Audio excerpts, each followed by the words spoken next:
pelayanan sesama. Nah, hal ini kemarin sudah ada penugasan di pertemuan pertama, di mana di situ ada dua penugasan, yaitu nilai pengetahuan dan keterampilan. Yang manakala di situ pendekatannya adalah Anda memberikan penjelasan tentang bagaimana Anda mengenali potensi yang pada dirimu atau diri Anda. Maka hal ini ditekankan lagi ya kepada kalian di sini untuk memberikan komentar. Yang pertama catat, yaitu bagaimanakah Anda mengembangkan potensi yang ada pada dirimu. Dan catat itu. Yang kedua,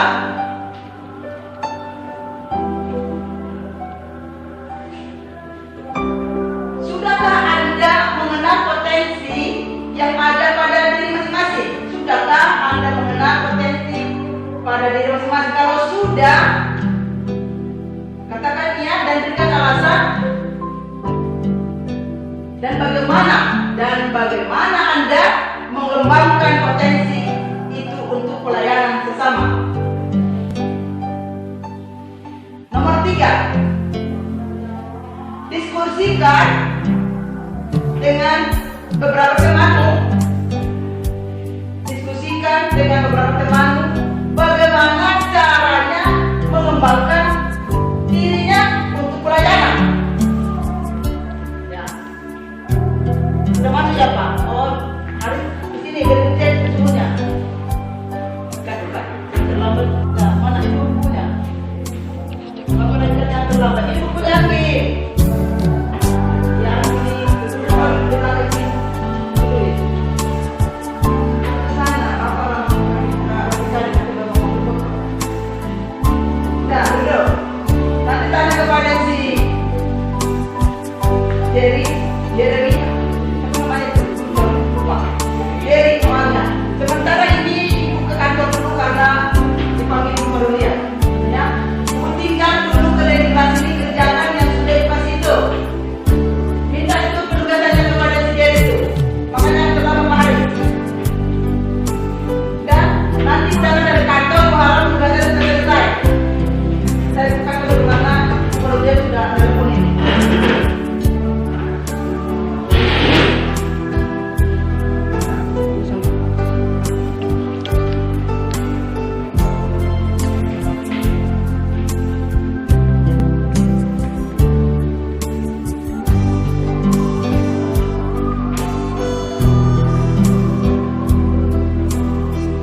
menit per jam, maka dikalkulasikan hanya tidak sampai 3 jam, tidak sampai 90. Maka selanjutnya materi penugasan dilakukan di rumah. Baik, ada pertanyaan? Kira-kira ada nggak dari rumah hari rumah? Berarti makanya nggak jadi hari rumah apa? Oh iya ada ya. Baik, yang ada ibadah, jadi untuk jadwal untuk ibadah bulan 8. Ya. Setelah itu kita akan berdoa untuk menjadi rumah kita nanti diambil pada yang sudah terjadi. Baik, berdoa untuk belajar ini. Maka dalam surga kami sudah belajar di bab 11 ini bagaimana kami mengembangkan diri potensi kami supaya kami dapat melayani dengan bersama. Berkati kami Tuhan, berkatilah anak-anak ini yang mengikuti pembelajaran ini. Bukan sebatas pembelajaran saja Tuhan, tetapi mereka mampu sungguh mengenali potensi yang ada pada diri mereka sehingga lebih maksimal untuk mereka melayani Tuhan di dalam kehidupan ini. Terima kasih Tuhan, demikianlah kehidupan kami dalam pembelajaran ini. Kami akan melanjutkan untuk latihan persiapan lagu di hari Jumat. Terima kasih Tuhan, dalam nama-Mu kami mengucap syukur dan berdoa. Amin. Oke? Baik.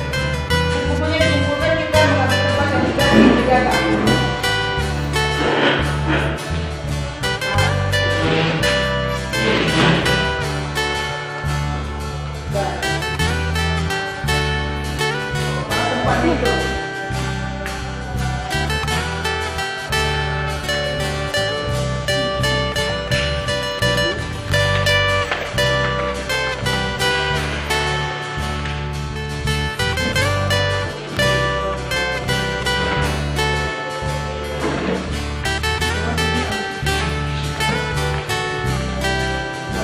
Three, four, and YouTube, really good time. YouTube, 2, 3, 4, come on!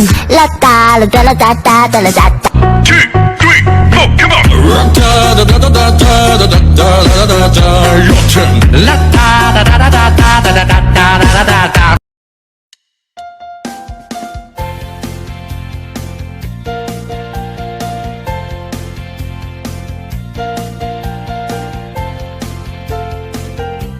Salam Bu, saya akan menjelaskan keuntungan sebagai pengikut Kristus. Menjadi pengikut Kristus adalah hal yang sangat sulit dilakukan karena membutuhkan kesabaran. Karena seorang pengikut Kristus mengalami banyak ujian dan tanggungan serta pergumulan. Kita sebagai seorang pelajar harus bisa berusaha untuk menjadi seorang pengikut Kristus, karena itu sangat dibutuhkan.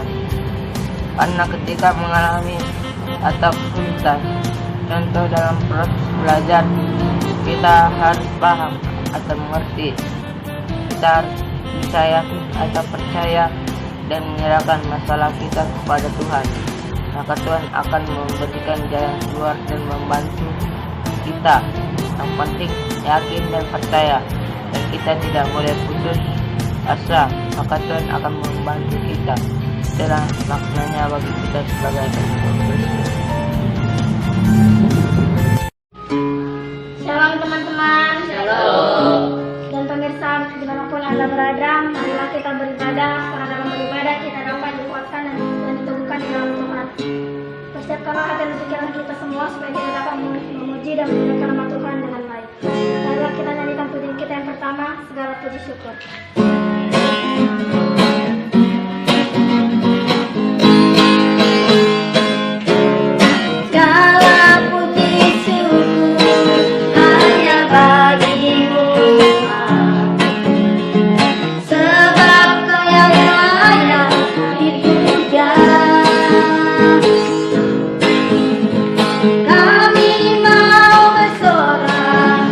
Tinggikan nama Tuhan.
mendengarkan firman Tuhan.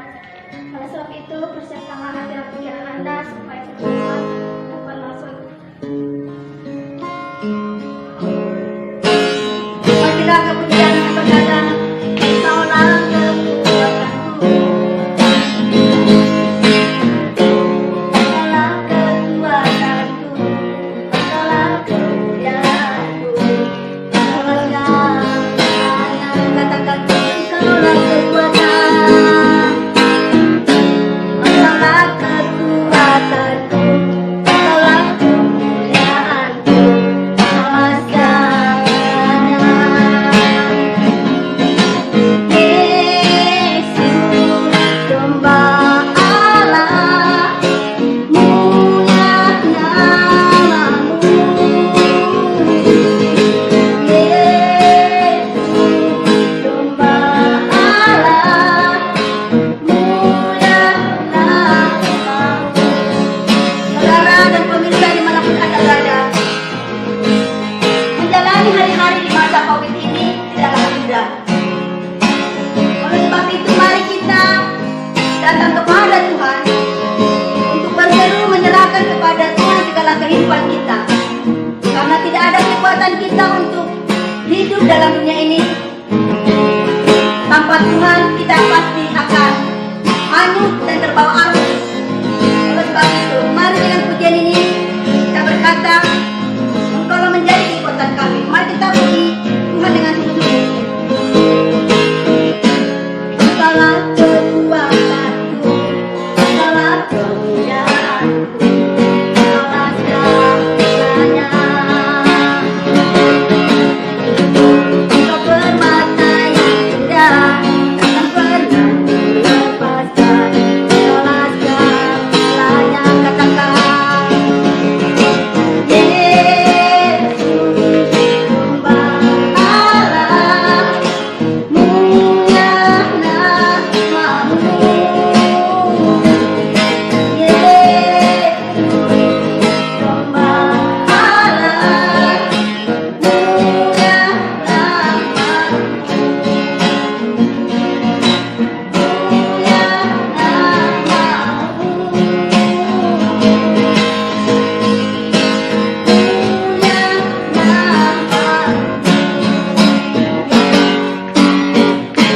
Kita berdoa.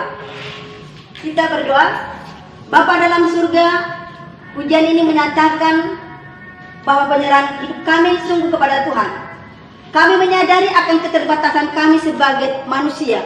Oleh sebab itulah Tuhan, sungguh kami menyerahkan kehidupan kami kepada Tuhan. Apalagi di saat-saat seperti ini Tuhan, banyak kabar-kabar yang membuat kehidupan kami takut, khawatir untuk berada di dalam kehidupan ini. Tetapi Tuhan, sungguh kami menyerahkan kehidupan kami karena Engkau Immanuel ada menyertai kami, selalu ada bersama kami. Oleh sebab itulah Tuhan, teguhkanlah keimanan kami supaya kami sungguh-sungguh berharap kepada Tuhan. Karena Tuhan, kami merasa hari-hari ini ada ketakutan untuk berada dalam hidup ini. Oleh sebab itulah Tuhan, berkati kami, khususnya anak-anak-Mu ini yang mengambil bagian, supaya mereka bukan sekedar saja untuk hadir dan melakukan pujian ini, tetapi sungguh memaknai dalam ini, Engkaulah Tuhan kekuatan kami. Demikian Tuhan, sebentar kami akan mendengarkan sabda-Mu, pesan firman-Mu. Mari berkati kami Tuhan. Kami serahkan pendengaran kami serahkan hati kami, supaya firman-Mu sungguh-sungguh kami terima dengan baik, dan kami boleh menjadi pelaku-pelaku firman yang baik. Terima kasih Tuhan, berkati hamba-Mu yang menyampaikan pesan ini. Terima kasih Tuhan. Demikian juga para pemirsa dimanapun mereka berada, berkati mereka Tuhan, supaya mereka sungguh-sungguh juga mendengarkan pesan-pesan firman-Mu, supaya kami sama-sama diberkati dan sama-sama dikuatkan oleh firman-Mu. Terima kasih Tuhan Yesus, terpujilah Engkau Tuhan, kekal sampai selama-lamanya. Di dalam dan demi nama Tuhan yang hidup kami berdoa dan mengucap syukur. Amin. Salam para pemirsa, berjumpa lagi kita dalam persekutuan. Karena di dalam persekutuan kita akan diteguhkan, dikuatkan. Oleh sebab itu marilah kita terus menerus masuk dalam persekutuan. Percayalah akan janji Tuhan, karena firman itu ya dan amin. Pemirsa, pada saat ini tema dalam renungan firman Tuhan yaitu tentang buah yang asam. Di dalam firman-Nya Yesaya pasal 5 ayat yang kedua, demikian bunyinya, ia mencangkolnya dan membuang batu-batunya dan menanaminya dengan pohon anggur pilihan.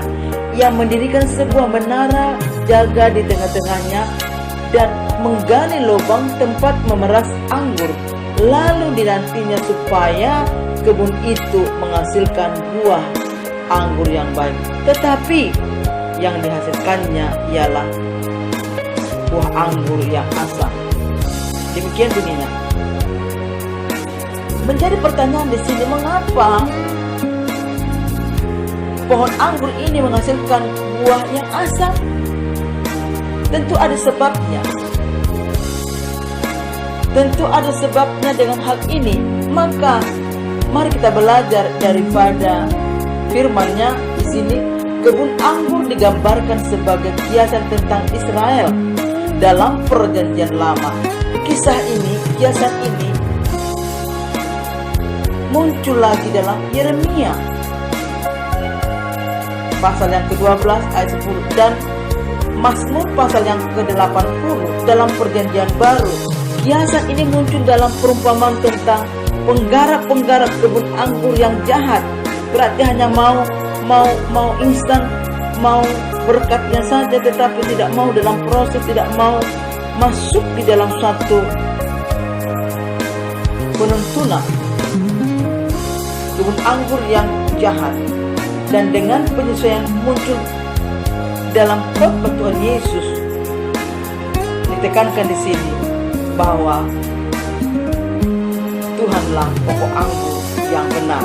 Yohanes 15 ayat 1. Maka hal ini juga dalam ayat pertama, nyanyian kekasihku tentang kebun anggurnya menunjukkan kesatuan untuk menggambarkan hubungan Nabi dengan Allah yang menggunakan sang Nabi sebagai juru bicaranya. Hal ini maksudnya digambarkan, dikiaskan seperti nyanyian tentang kekasihku. Ya, artinya ada ikatan supaya menghasilkan buah yang manis.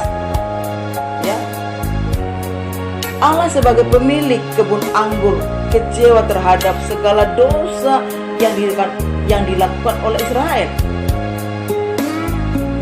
Sungguh dosa Israel tak termaafkan karena menghasilkan buah yang asam. Attitude, ya, tidak lagi ada kebenaran di sana.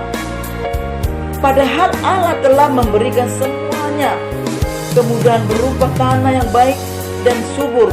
Mereka harus menghadapi hukuman yang tidak bisa ditolak. Pagar perlindungan mereka diangkat dan pagar penyerang masuk merusak mereka. Mengapa demikian terjadi? Karena mereka tidak lagi takut akan Tuhan. Mereka sudah menolak akan ajaran Tuhan. Mereka sudah menyimpang daripada ketetapan Allah. Wajarlah mereka, bangsa Israel ataupun kita, yang melakukan hidup di dalam lumpur dosa. Maka apapun yang kita lakukan di mata Tuhan sangat menjijikkan. Demikian juga kepada kesalahan Israel adalah mereka berbuat ketidakadilan dan semena-mena hatinya, tidak melekat kepada Tuhan dan mengejar kepuasan diri sendiri. Maka hal ini di saat-saat ini, di masa pandemik yang berkepanjangan ini, yang tidak kunjung berakhir, ya, tidak mau lagi melihat akan karya Tuhan dan memakai paradigmanya sendiri. Bahkan banyak para penemu-penemu ilmu yang menyatakan ini dan itu tentang bagaimana untuk mengatasi COVID ini. Semuanya hanya berupa keilmuannya, tetapi tidak daripada sumber yang benar supaya bisa menyelesaikan masalah COVID ini. Nah, kalau dikaitkan kepada dunia pendidikan di masa COVID ini, di masa yang sukar ini, khususnya di masa COVID-19 ini, banyak peserta didik baik tingkat SD, SMP, SMA, bahkan perguruan tinggi ini menjadi alasan dan keinginan untuk belajar, mengejar kebenaran, baik itu persiapan diri, sudah terabaikan. Berapakah siswa yang bisa memiliki niat untuk benar-benar masuk di dalam pembelajaran, di dalam mengikuti pembelajaran, sehingga benar-benarlah mereka bisa menghasilkan nilai yang bagus. Sebaliknya, banyak juga siswa yang memang sudah tidak mengindahkan lagi akan materi-materi yang disampaikan, terabaikan, dan bahkan ada yang tidak mau peduli. Maka wajarlah nantinya ketika sudah pada hari hanya penerimaan hasil yang identik disebut dengan rapor sebagai nilai akademik di dalam pencapaian akan KKM. Maka hal ini jangan pernah dipersalahkan. Salahkanlah diri Anda, peserta didik yang tidak mau respon, yang tidak mau peduli, dari baik tingkat SD, SMP, SMA, perguruan tinggi. Maka jangan pernah kecewakan orang lain, tapi kecewakanlah dirimu yang manakala Anda mengabaikan akan segala yang sudah disampaikan dalam pembelajaran yang sudah diberikan kepada peserta didik. Kalau ditagih akan penugasannya, banyak sekali alasan-alasan yang manakala selalu alasan tentang ini dan itu. Sebenarnya masa Covid ini tidak menjadi alasan bagi kita untuk beraktivitas. Ya, tetap kita beraktivitas, tetapi indahkanlah protokol yang sudah ditentukan. Maka dalam kehidupan ini tidak bisa tidak beraktivitas selagi kita masih hidup, baik itu di segala aspek. Dan ini ditekankan kepada para pelajar. Bagaimana nantinya Anda menghasilkan atau mendapatkan nilai yang memuaskan? Tentu Anda harus berjuang. Anda harus masuk dalam proses pembelajaran, supaya lewat pembelajaran itu Anda dipersiapkan, Anda dibekali, Anda dibina, dididik, sehingga nantinya menjadi orang-orang yang berhasil dan mendapatkan kebahagiaan yang memuaskan Anda. Maka ketika Anda terjadi masalah kepada Anda, peserta didik yang tidak naik kelas, yang tidak mencapai nilai, tentu akan disalahkan ini dan itu. Kalau sudah seperti ini, maka jangan pernah Anda mempersalahkan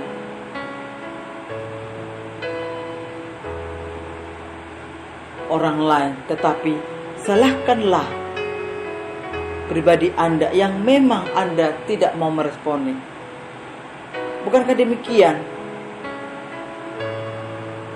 bangsa Israel ini? Kesalahan mereka adalah berbuat ketidakadilan, semena-mena. Maka sekarang ini juga semena-mena peserta didik, semena-mena, semaunya saja. Sudah diingatkan belajar, penugasannya, materinya, tapi toh juga tidak dipedulikan. Maka wajarlah pihak pembina memberikan nilai sesuai dengan apa yang diperbuat. Jadi kalau ingin mendapatkan hasil yang memuaskan, haruslah masuk di dalam proses itu, haruslah masuk di dalam pembelajaran itu, supaya Anda memahami, mengerti apa yang Anda pelajari. Kalau udah berbicara belajar, tanda kutip, orang yang malas akan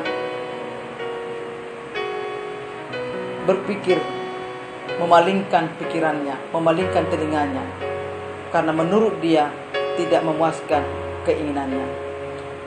Dia lebih asik kepada dunia gadgetnya, main game, menikmati YouTube, IG dan sebagainya.